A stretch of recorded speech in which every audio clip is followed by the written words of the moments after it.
I used to own a house, I owned cars, I owned furniture, I owned closets full of things I thought I needed. Today, most of what I own could probably fit in a few suitcases. And here's the strange part. I don't feel like I have less. I feel like I've got something back. My time, my choices, and in a strange way, my freedom.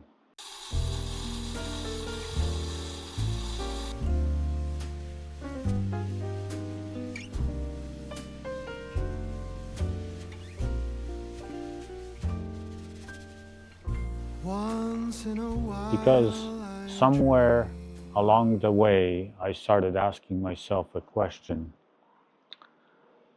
Do we really own our possessions, or do they eventually start owning us? Now, before somebody misunderstands me, I'm not a minimalist, not even close. I own a very expensive coffee machine.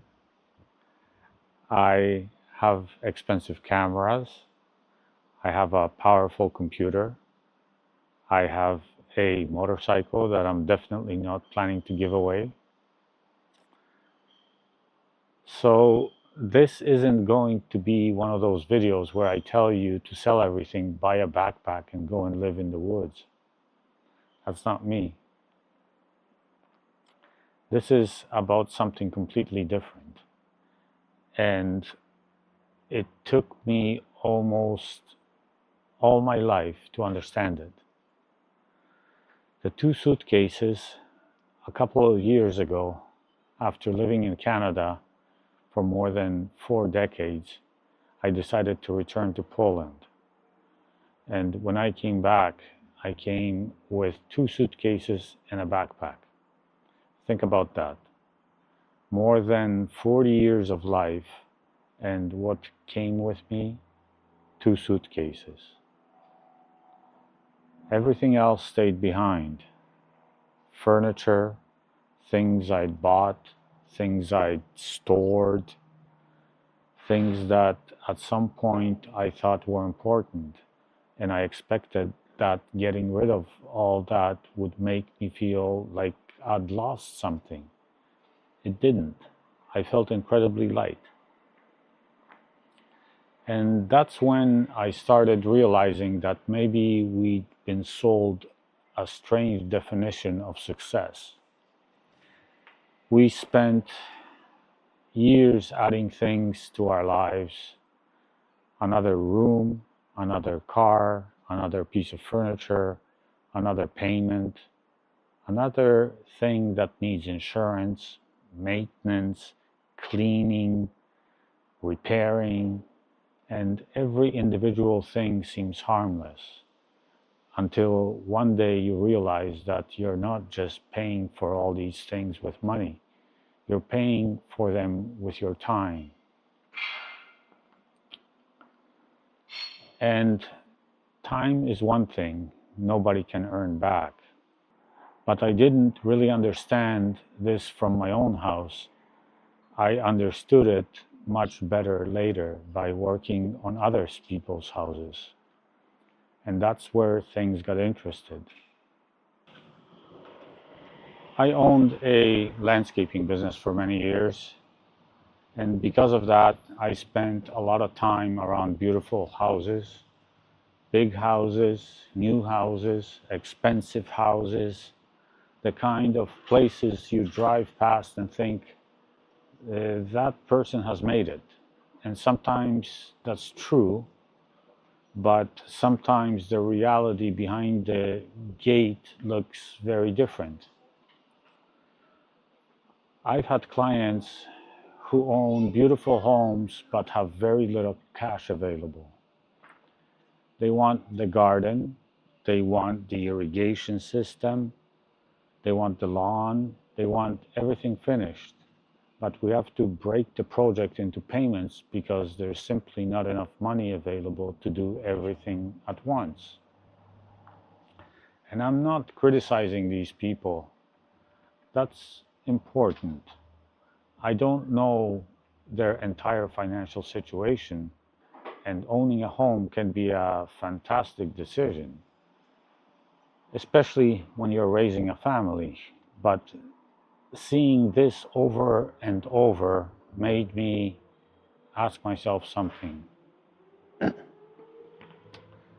At what point does the dream start working against the person who dreamed it? That's the question. Not should you own a house? Of course, you can own a house. The question is, what does owning the house require from you? Maybe the house gives you security. Wonderful. Maybe it gives you children a place to live. Wonderful. Maybe you absolutely love working on it every weekend. Great. Then it's giving you something back to you. But if you're working a job you hate to pay for the house you barely have time to enjoy, that's worth thinking about. Because maybe the price of something isn't written on the invoice. Maybe the real price is the amount of your life it requires. And this applies to much more than house. This applies to cars, boats, clothes, electronics, even hobbies. Anything can become a burden when maintaining it starts taking more from your life than the thing gives back. And I learned this one myself. Years ago, I had a choice. I could have bought a cottage, like a summer home. A lot of people around me got cottages, and I understood the appeal, but I thought about what owning one would actually mean for me.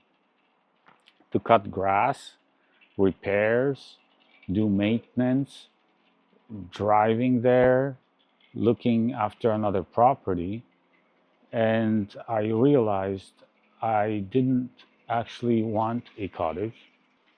I wanted what I thought a cottage represented: freedom, weekends away, water, relaxation. So instead, I bought a sailboat. But I know that you're not coming back, so once in a while I dream. Each moment passes like hours. Was a boat financially sensible? Let's not get carried away. Boats have a wonderful ability to turn money into noise. But for me, it worked because I used it. It created experiences. It suited my life. And that's an important distinction. Because people sometimes hear this philosophy and assume I'm saying cheap is good, expensive is bad. Absolutely not. Look at my coffee machine. I bought one of the best machines on the market. Why? Because I'm a coffee fanatic. I use it every single day. It gives me pleasure every single morning. I'm keeping it. Same with my cameras. They're expensive, but they're my tools. I'm using them to build this channel you're watching right now. My computer isn't cheap either. I edit on it, I work on it, I create on it. My motorcycle, that's not going anywhere. That thing gives me experiences I couldn't buy sitting at home. So maybe the question isn't how much does it cost? Maybe the better question is what does it add to my life? That's a completely different way of looking at possessions.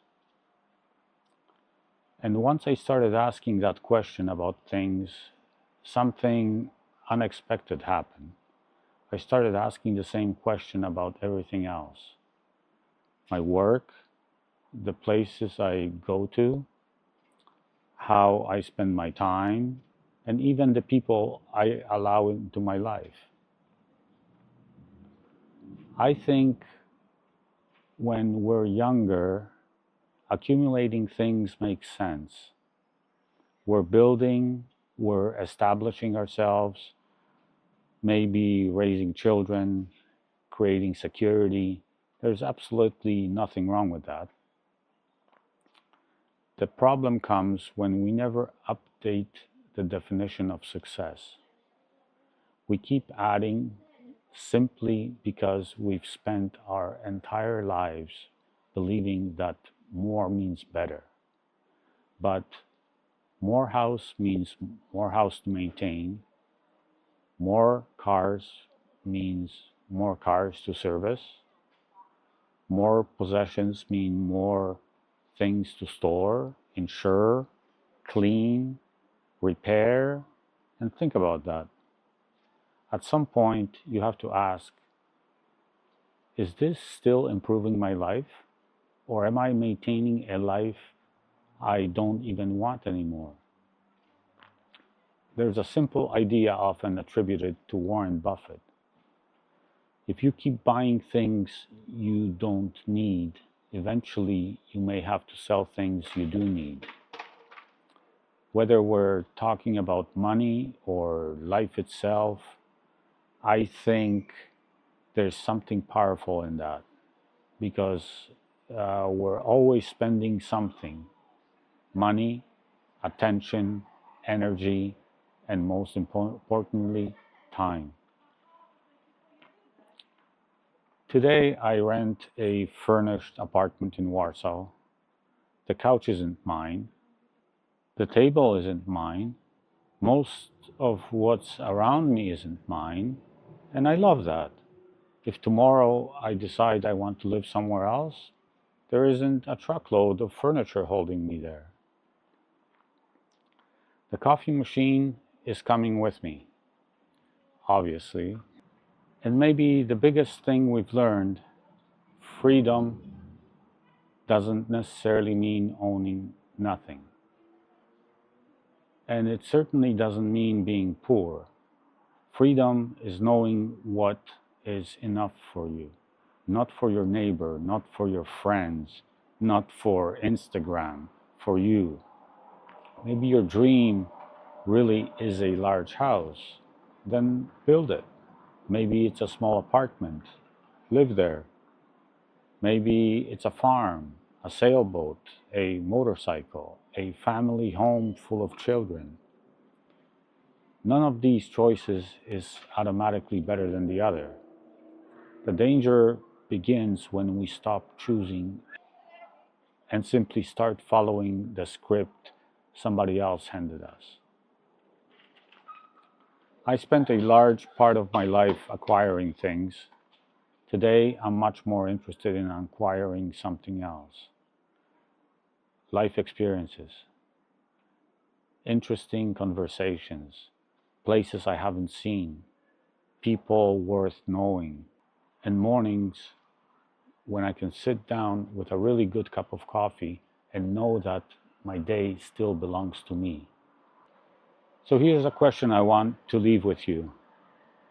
Look around your life, your house, your car, your possessions, even your commitments, and ask yourself, do I own these things because they serve the life I want, or am I serving them? You don't have to sell everything. You don't have to move anywhere. Maybe nothing needs to change. But I think it's a question worth asking, because we can always make more money. We can replace almost anything we own. But the house we spend maintaining a life we don't actually want, those don't come back. And I'd love to hear something else from you. If your parents, grandparents, or somebody important in your life left you with one lesson you've never forgotten, put it in the comments. I've been reading some stories on my other channel, and some of them have genuinely stayed with me. Maybe yours will become the beginning of another conversation here. Thanks for spending some time with me. See you in the next video.